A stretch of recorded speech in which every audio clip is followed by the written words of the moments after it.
Good afternoon, Packers fans. Aaron Negler here with your Packers Daily Chat, coming to you live on the Cheesehead TV social channels. It is Wednesday, but more importantly, it is the release day for the 2024 Cheesehead TV annual NFL Draft Guide. That's right. It is now available. It went live this morning. Already seen an incredible response, but in case you haven't seen or heard tell around these parts, the Cheesehead TV Draft Guide is now available.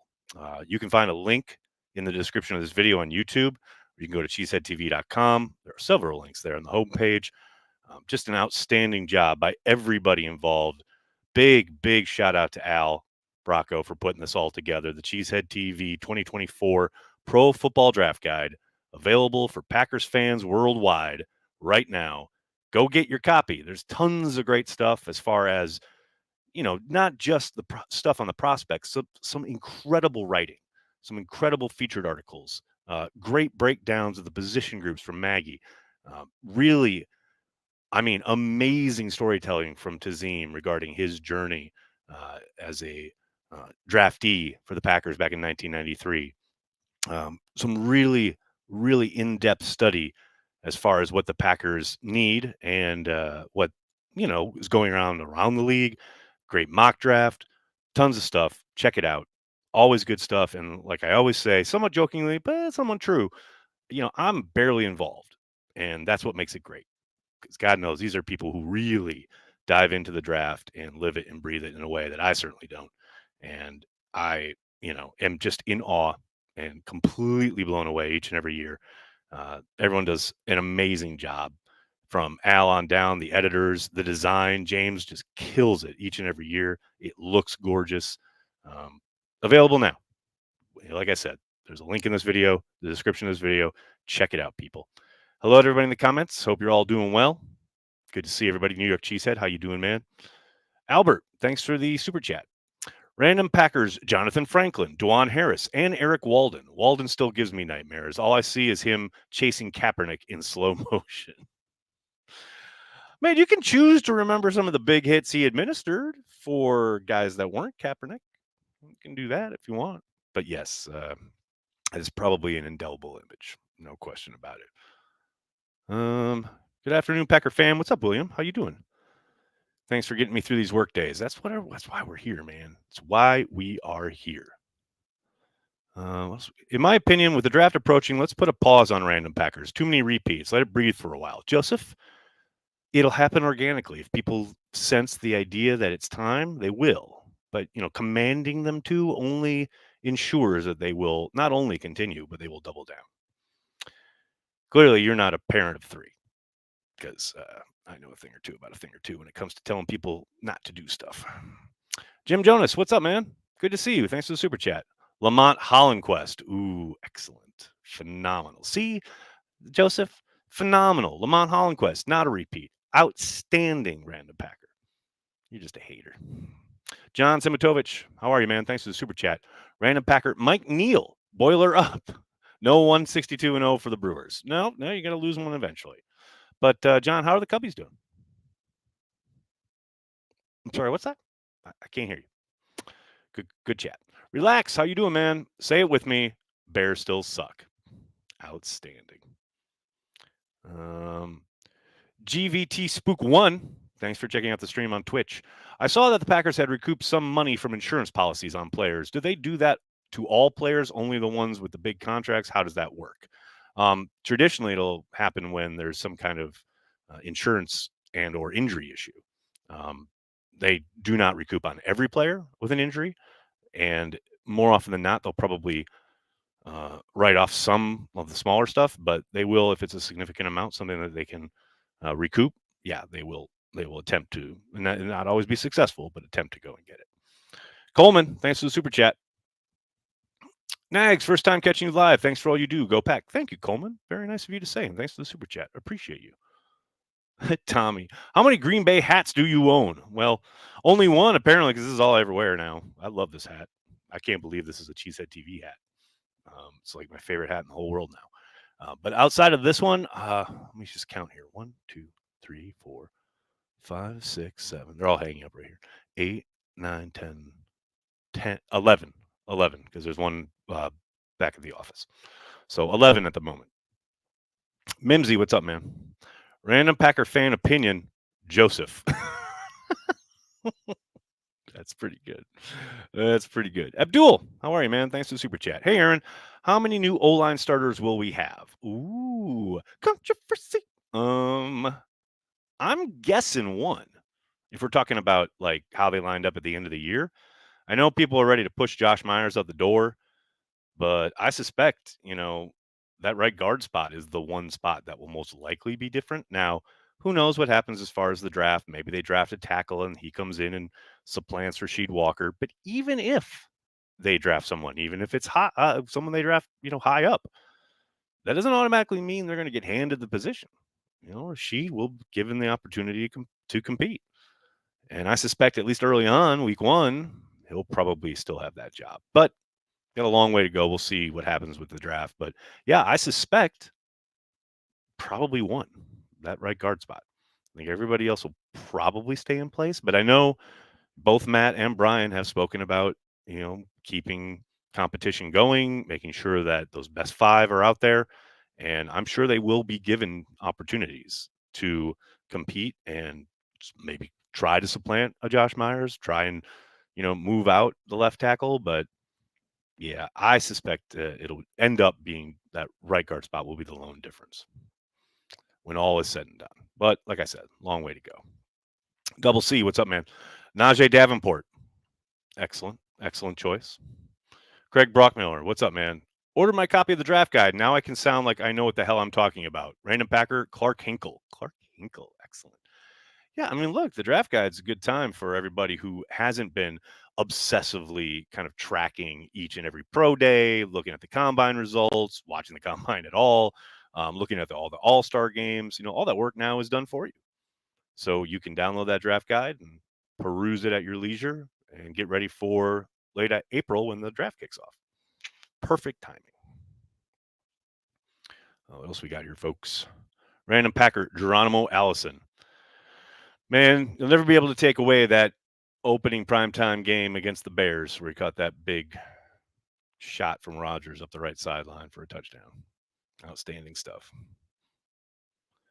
Packers go edge with the first pick, Nags. Nathan, it's a possibility. I think I just talked about this 2 days ago and clipped a video from that discussion here on the YouTube channel and, essentially said, yeah, I don't think defensive tackle or edge are off the board at 25.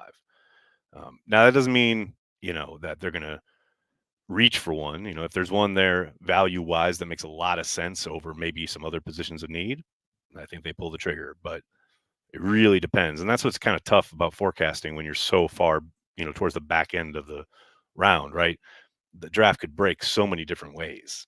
And a lot of that's going to happen live while we're waiting rather than being able to kind of, predict or forecast how it's going to occur. But yes, is it a possibility? No question about it. Dale Norton, good evening from London. Good evening from New York City. I hope you're doing well. It feels like London over here, man. This whole week's been cloudy and rainy all week long. We were supposed to get snow tomorrow, but now that it looks like the forecast has said it's going to miss us. Ooh, Random Packer, Hannibal in the Avies. Nice. Adrian Wright, thanks for the super chat. We peaked at the right time last season. How much of an effect do you think Aaron Jones' return and increase in snaps boost the morale of the squad? A lot going on there in that super chat. How much does it boost the morale? I don't know. I thought they were in a pretty damn good groove even before Aaron showed back up on the regular, right? There's no doubt that his output certainly helped and his production was, a big catalyst to their ability not just to score points, but just to keep defenses off balance. A lot of what we saw during the last kind of 4 or 5 games is what Dan Quinn talked about when he spoke with the Fox crew about, you got to be true and safe as far as your eyes and your feet if you're a defender, not knowing if it's going to be a run or a pass. Matt did a very, very good job of keeping teams off balance. And a big part of that was because Aaron Jones was so damn productive. And if you're ripping off 4, 5, 6 yards on first down, you're constantly staying out of the sticks and keeping yourself in good situations. I think, obviously Aaron helped in that regard, but as far as his presence in the locker room or, boosting morale, Man, I think their morale was pretty damn good. I don't doubt for a moment that they were very happy to get Aaron back in the fold when they did, but man, they had looked pretty dangerous even without him. Yes, they had some tough losses. The one in New York, the one against the Bucks, no question about it. Though Aaron played in the one against the Bucks. Um, I just don't think that it was a question of like, oh, we've got Aaron back. We're going to really kind of step up our game now. I think they were playing at a pretty damn high level without him. His production, though, certainly helped the cause. No question about it. Emily, Nags. Hey, Emily. That's a lot of exclamation points. Soder, what's going on, man? Random Packer, Todd McBride. So many Packers, so little time. I know, man. When you got a 100-plus-year-old franchise, there are a lot of random Packers you can draw from. Dustin, how you doing, man? Who needs a random Packer when you have BJ Raji, the ultimate non-random Packer? Keith says, number one, draft center. I would be very surprised if they utilized the 25th overall pick on a center, but I'm not going to say it's impossible. I do think there's a very good chance they use it on an interior lineman with the ability to play center, but a dedicated center. I doubt it. I think they're going to look for someone who's got versatility if they're going to utilize a first round pick with the attendant fifth year option on a guy who only plays one spot, But that doesn't mean, like, to your point, like, could they pick a center with a premium, pick and bring him in there and have him compete with Josh Myers? Absolutely. I'm not saying it's impossible. Rai, what's up, man? Would Prime Favre have won the 2014 NFC Championship game? Oh, man, that's a bit unfair, isn't it? I mean, yes, probably, but I think Prime Rogers would have as well if he doesn't have the calf injury. And people forget he's playing in a damn limited little circle back there, barely able to run.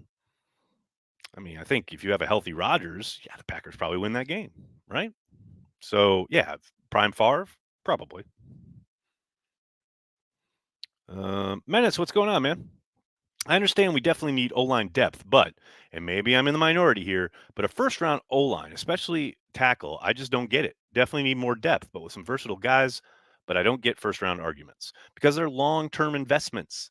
And you're 100% if you do pull the trigger on a tackle in the first round, you're thinking you are completely elevating the floor when it comes to what you're able to do on the edge in protection, what you're able to do moving bodies in the run game.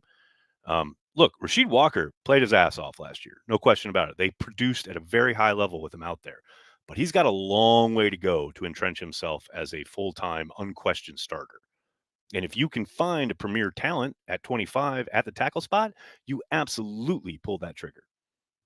I mean, I get that you don't buy it and that you think they should look other places, but I think they 100% pull the trigger on a tackle if he's available. And that's how the Packers tend to operate when it comes to premium positions. Tackles, edge rushers, cornerbacks. Those are the three hot spots. If a high level, highly rated, incredibly athletic dude at one of those three spots is available, they'll probably get one of those over most other positions. Now, I'm not saying it's blanket, it's always going to happen that way. There's certainly lots of other context involved, but those three spots in particular, yeah, I will be shocked if they don't pull the trigger with a guy available who is highly rated, you know, by them. Obviously, it doesn't matter much what we think on the outside. Ryan, what's going on, man? My thoughts on Green Bay teams ranked. Teams ranked, maybe meant needs. 1 O line, 2 safety, 3 edge, 4 cornerback, 5 punter kicker. Yeah, I don't think that's terrible. I think I'd probably, I don't know, man. Yeah, O line 1, safety 2, 3 edge. Yeah, that's pretty good. I mean, I might just swap safety and O line. I know there's lots of question marks along the offensive line, but I tend to think they probably think they have a little more depth than we do. But yeah, I can't argue with that. That's Ryan. I think that's a fine order. Abdul, what's up, man? This is a straight ahead question right here. Why did Josh Jackson flop? Whoo, baby. A lack of speed and athleticism that was, somewhat. I was gonna say maybe overstated or rated by folks in the media, on the outside, fans, etc., because he was so kind of productive that last year in college. I've told this story so many times, but when I was on the beat, I had to produce a mock draft for the Green Bay Press Gazette, and I did so without Josh Jackson in the first round. And I had so many people write me, or actually write my editor, angry emails about how stupid I was and blah blah blah. And he'll definitely be a top 20 pick, etc. And then he didn't even get selected in the first round. He got selected by the Packers on day 2, but it was just, the testing wasn't there. And then even then, you've seen guys who haven't tested well, at least, you know, somewhat acquit themselves favorably in the NFL. He just never really put it together. And I don't think his what he was good at in college really didn't translate as far as, the limited time they asked him to play man at Iowa. I don't think he was used to having to deal with a lot of the talent that he had to deal with when he got to the NFL. You know, it's not a cut and dry case ever, and it's never a case of like, oh, he sucked or whatever. These are pretty infinitesimal kind of grades when you're talking about guys who, are able to hit the ground running in the league and learn as they go and continue to develop, and guys who are maybe asked to do things, or teams thought they could do things that they just aren't able to in the league. And there's no real way of knowing, and that's why we always talk about the NFL draft being such a crapshoot, you know. But I think, ultimately, it's just a little stiffer and a little less athletic than people probably thought. Abdul, thanks again, man. Any thoughts on, I think you mean Robert Kraft and the new head coach Mayo throwing Belichick under the bus? Does it say anything that he isn't hired somewhere? I just think it says he's old. He's an old man. There was so much talk about, oh, Belichick, it was interviewing with the Falcons and then didn't have any other interviews. And then, oh, he didn't get hired. Well, yeah, he's like my grandpa's age, older, like dude is an old man. I don't want to trust my grandpa with the remote control, let alone give him the keys to my franchise. And that's the other thing. I think lots of teams probably are wary of the idea of giving him control of the roster, which is what he'd want, given what he had in New England and his stature as an all-time great coach. No one wants to hand him the keys to the personnel side of things. And I don't think that's crazy. I think he can still coach his ass off. I think if he had someone doing the grocery shopping for him and just told him, hey, Bill, just go coach, I think he'd kill it. But I understand teams being reticent. He's old and he probably wants control. That's a bad combination. As for Kraft and Mayo, are they throwing Belichick under the bus? I'm not so sure about that. I'm sure Kraft somewhat has with that documentary. That has been fascinating to watch the response to that by everyone around the Patriots. But Mayo, I love him as a coach and I love him as a choice. I'm fascinated to watch how he handles following Belichick and how Elliot Wolf and he work together. Because don't forget, Elliot Wolf is now the one in charge of personnel in New England. That's going to be fascinating. Mimsy, what's up, man? Going to try to not expect immediate returns that we had last year with the draft. Similarly, we'll try to be patient if Jordan has a year 2 slump. That's very wise words there, Mimsy. I hope you heed them because yes, they will undoubtedly have some bumps in the road. I talked about it all last summer. Anyone who is here can certainly attest the idea that I said often throughout last offseason. There will be ups and downs with Jordan's first year as a starter. Nothing changes in year 2. There will be ups and downs. And I think he will continue to be productive. We're still going to see the guy we saw that last half of the season, but he will certainly have moments where teams have done their homework, and they've spent the offseason learning where his weaknesses are and where they can try and force him to go and take advantage of him. And that's something that, Matt is charged with, trying to stay ahead of that curve. And that's the cat and mouse game that we love so much. But yeah, there's no doubt there will be struggle moments. There will be moments that are tough and frustrating. That's no question about it. But I'm excited to watch it. No question about it. Oh, someone's out here spamming in the Facebook chat. Why you got to do that? That ain't nice. That ain't cool, man. Ryan, what's up, man? Got to protect the franchise. I couldn't agree more. You're talking about O-line, right? Up that floor as high as possible. Levi Myers, thanks for the super chat. When do you think we will see Enigbare? Whew, good question. I mean, he tore his ACL in the wild card round, right? So,